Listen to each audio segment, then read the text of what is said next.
Hey guys, it's Tracy here, and today on this live video I wanted to talk about something that's been a few people have asked me this question. So they've said, I want to start my own business, but my partner, husband, wife, family members, not sure that it's such a great idea.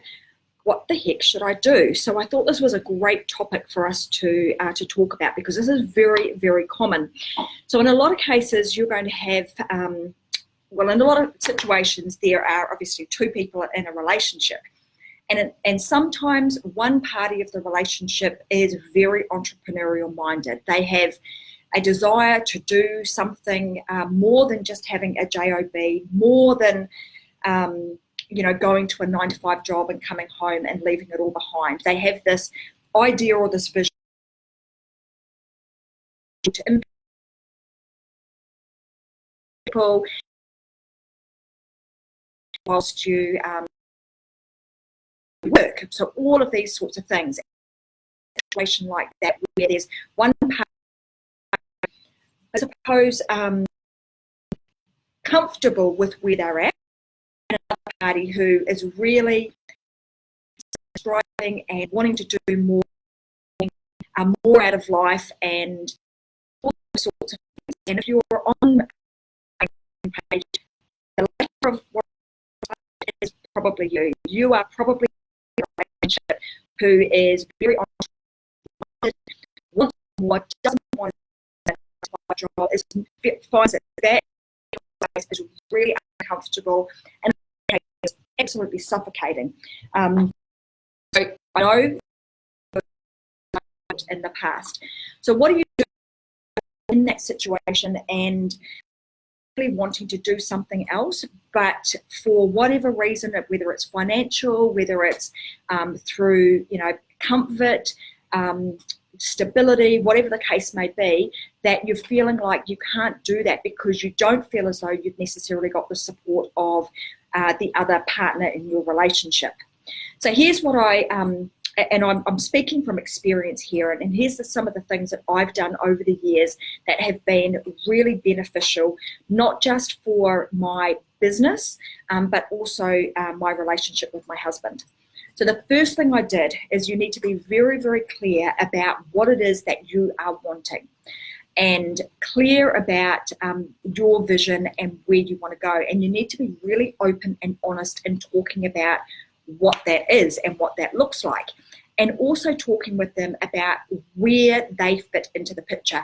But it needs to be a two-way conversation. So, and the reason for this is you've got to remember that although we are very entrepreneurial minded and we're going to want to go, hell for leather in one particular direction, they are going to be the breadwinner for some time until you get your business up and running and you are then able to recontribute to the household.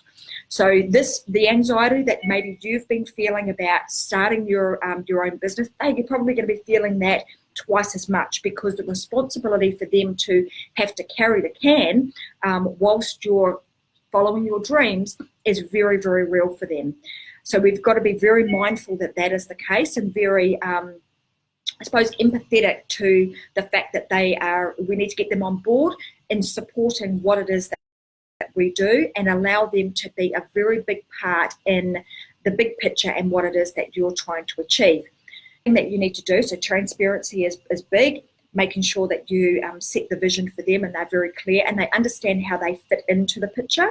And the third thing I would say is have regular meetings. So make sure that they are heavily involved in what it is that you're doing. They may not necessarily be involved in the business as far as hands-on application is concerned, but they need to be involved in what's going on. They need to understand what is actually happening and why they and how they play a part in it. And they need to understand what it is that you are trying to achieve and where you're going.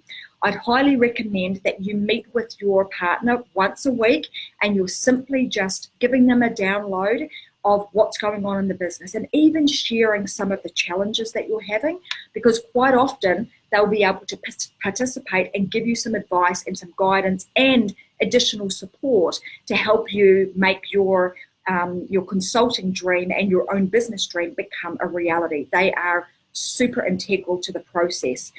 The other thing that you need to make sure that you do is that you are very well, like you're organized and you plan stuff, because what they're going to want to see is not that you've just got some hairy-fairy idea that sounds good in the moment, but that you've actually really thought about it. You've got a thought-out plan, you've done some research, you understand what it is that you're going to do, because that clarity is going to give your partner confidence in what it is that you're doing and how you're going to achieve it. And if you can continue to keep them in the loop with that conversation and keep them in the loop with, you know, the milestones that you've met and where you're going and how this now contributes back into the family, they are going to be more and more in alignment with you. And a funny little thing happens. Over time, your partner, well, this is certainly what's happened with me. My husband was not very entrepreneurial a couple of years ago, but absolutely is now, because he has seen what I've been doing. He absolutely supports me 150%, and he often will participate, even to the point where he'll come into the office and give me a hand with different things. So, and that has all come about because I've painted a picture for him as to where we're going. He's brought into the vision of what it is that I'm trying to achieve. He's been a very integral part in that process. He's seen that I've taken the time to plan out what I'm doing.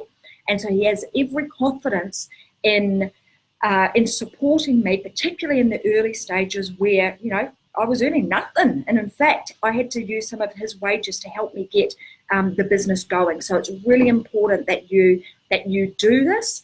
I was at actually watching an event online a few months back, and one of the ladies in the audience was talking about how she started her business and she didn't even tell her husband about it. And the speaker at the time, it just has stuck with me, this particular story, because it was almost like, oh my God, we were sitting on the edge of our seat wondering, you know, what is it that the facilitator is going to, what advice the facilitator is going to give back to her. And when she started talking about how she'd started her business and how their relationship had started sort of going on in different directions, he said to her, she said to him, yeah, but the thing is, I made it work. You know, my business is doing really well. And in fact, I brought him a car out of the proceeds of that business. The facilitator came back and he said something that was absolutely kind of blew me away, was profound. He said, do you know what? What you've just said here sounds like a man who has just cheated on his wife, but said, don't worry about it because I brought her a Tiffany ring to make up for it. And he was so right. So, you know, there's something that can happen. There's one way of cheating on your partner, which is with a physical person. The other is actually cheating on them with your business. And I had never, ever even thought about it in this particular way. So the facilitator made it so real and raw with the communication coming back to her. Was a woman that was saying this, that she'd started her business and her husband didn't know about it, but it was okay because it was making money and she brought him a whole lot of nice stuff because of it. And when he came back with that, it was like, holy crap, yes, you're absolutely right. Communication in your relationship and in your business is paramount. You need to make sure that you are open and transparent in everything that you do, and that includes that with your husband, partner, wife, because they are going to be the people that you're going to need to lean on the most to help you get your business up and running, and hopefully they'll be the ones that also reap the reward and success of what it is that you're doing. So anyway, I thought I would jump in here and just talk about that today, because it is something that has come up. Like, people have been, what's it called? The new app I've got. So this new app that people want to communicate with, Voxer. So lots of people have been kind of communicating with me via Voxer, and this was something that a couple of people had asked about, is how do I maintain a really good relationship with my husband whilst also running a successful business, and how did I manage to do that, particularly in the early stages? So those were my tips. Be really open and honest, make sure that you plan, make sure that you keep them in the loop, and that they are really very much brought into your business and are a part of it, even if they're not part of it on a day-to-day basis. So hopefully that helps you guys. Hopefully you guys are going really well in your businesses at the moment. And if you've got any questions or any little tips, what are the things that you do to make sure that you can maintain a really good relationship with your husband, wife, girlfriend, partner, even your business partner for that matter? Can you just let me know in the comments section, because I'm sure that there are a heap of other people that are going to find your feedback and the experiences that you've had really, really beneficial, because I know that this is a topic that is on a lot of people's minds, and a lot of entrepreneurs and consultants struggle with this on a regular basis, and let's come together and help one another out. So anyway, have a fantastic day. I hope you guys have a little win for those of you that are going to be participating in the Melbourne Cup, and I will see you guys all again tomorrow. See ya.